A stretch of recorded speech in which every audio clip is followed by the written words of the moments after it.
Hello friends, എല്ലാവർക്കും സുഖമോദേവി സീരിയലിൻ്റെ ഇന്നത്തെ എപ്പിസോഡിൻ്റെ റിവ്യൂയിലേക്ക് സ്വാഗതം. അങ്ങനെ നിനക്ക് വേണ്ടിയാണ് ഋഷിയുടെ എല്ലാ കള്ളത്തരങ്ങളും ഞാൻ കണ്ടുപിടിച്ചതെന്നും നിന്നോട് ചെയ്തതിനൊക്കെ ഋഷിയെ കൊണ്ട് തന്നെ ഞാൻ കണക്ക് പറയിക്കും. അങ്ങനെ അരുന്ധതിയുടെ കണ്ണുനീര് നിനക്ക് കാണാൻ കഴിയും. അല്ലെങ്കിലും ഋഷിയെ കാണാതെ കണ്ണീരും കയ്യുമായിട്ട് കഴിയാണ് അവർ.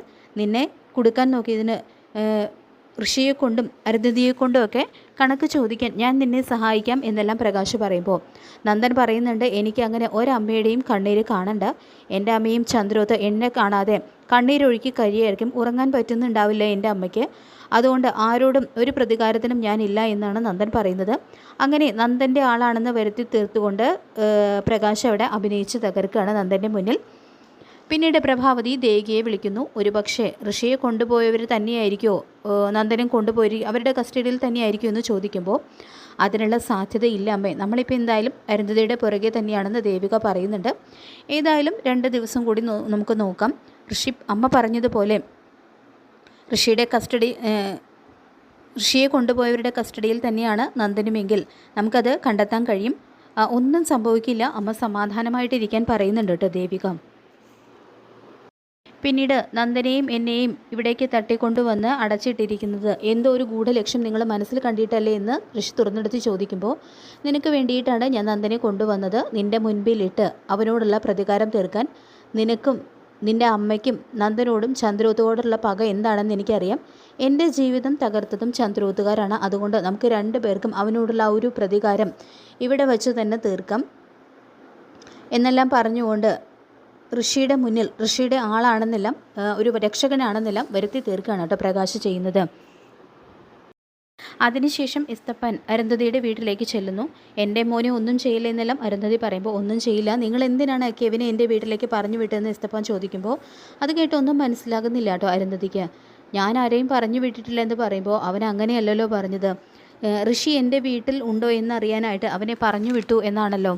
ഒരു കാര്യം പറഞ്ഞേക്കാം, ഋഷി അന്വേഷിച്ച് എൻ്റെയോ ദേവിക മോളുടെയോ പുറകെ എങ്ങാനും ആളെ വിടാനാണ് ഉദ്ദേശമെങ്കിൽ നിങ്ങളുടെ മോനെ പിന്നെ ജീവനോടെ കാണില്ല എന്ന് ഭീഷണിപ്പെടുത്തുന്നുണ്ട് കേട്ടോ എസ്തപ്പൻ. പിന്നീട് നന്ദനെ തട്ടിക്കൊണ്ടുപോയ വാഹനത്തെക്കുറിച്ചുള്ള ചില സൂചനകൾ പോലീസിന് ലഭിച്ചു എന്നുള്ള വിവരം ദേവികയ്ക്ക് കിട്ടുന്നു. അങ്ങനെ ദേവിക മുരളിയോട് പറയുന്നുണ്ട്, നന്ദുവിലേക്ക് നമ്മൾ എത്തിക്കൊണ്ടിരിക്കുന്നു എന്ന് തന്നെയാണ് എനിക്ക് തോന്നുന്നത്. അന്വേഷണം ഏകദേശം അവസാന ഘട്ടത്തിൽ തന്നെയാണ്. ഏറിയാൽ 2 ദിവസം അതിനുള്ളിൽ നന്ദൻ എവിടെയുണ്ടെന്നുള്ള കാര്യത്തിൽ വ്യക്തമായിട്ടുള്ള ഒരു സൂചന നമുക്ക് കിട്ടും. എന്നിട്ട് വേണം നന്ദനെ നുടുക്കാൻ നോക്കിയവർക്കുള്ള യഥാർത്ഥ ശിക്ഷ വിധിക്കാൻ. കാര്യങ്ങൾ അറിഞ്ഞു കഴിഞ്ഞാൽ നന്ദ തന്നെയായിരിക്കും അത് ചെയ്യാൻ പോകുന്നത്. എന്നിട്ടേ നിയമത്തിന് വിട്ടുകൊടുക്കൂ എന്നും ദേവിക പറയുന്നുണ്ട് കേട്ടോ. ഇനി നന്ദുവിനെ കൊണ്ടുപോയ ആ വാഹനത്തിൻ്റെ രജിസ്റ്റർ നമ്പർ പരിശോധിച്ചു കഴിഞ്ഞാൽ അത് ആരുടെ വണ്ടി ആണെന്ന് എളുപ്പം പോലീസിന് കണ്ടെത്താൻ കഴിയുമെന്നും ദേവിക മുരളിയോട് പറയുന്നു. അതിനുശേഷം പ്രഭാവതിയുടെ അടുത്തെത്തുന്ന സിദ്ധു തൻ്റെ മനസ്സിന് ആശ്വാസം നൽകുന്ന ഒരു വാർത്തയുമായിട്ടാണ് ഞാൻ വന്നിരിക്കുന്നത്.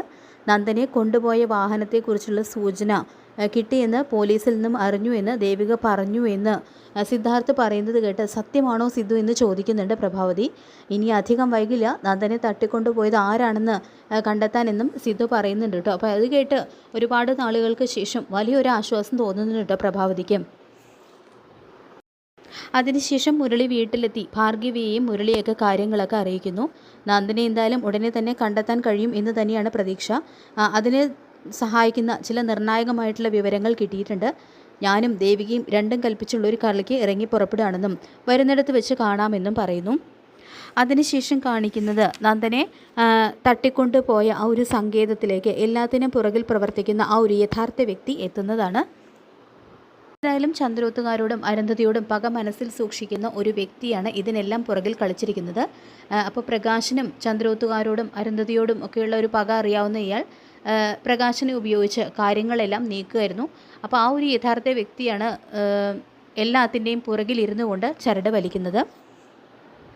പിന്നീട് അരുന്ധതിയാണെങ്കിൽ കെവിനെയും ഇസബെല്ലയും വലിച്ചു കയറാനുള്ള ദേഷ്യത്തിൽ അവരെ കാണാനായിട്ട് എത്തുന്നു.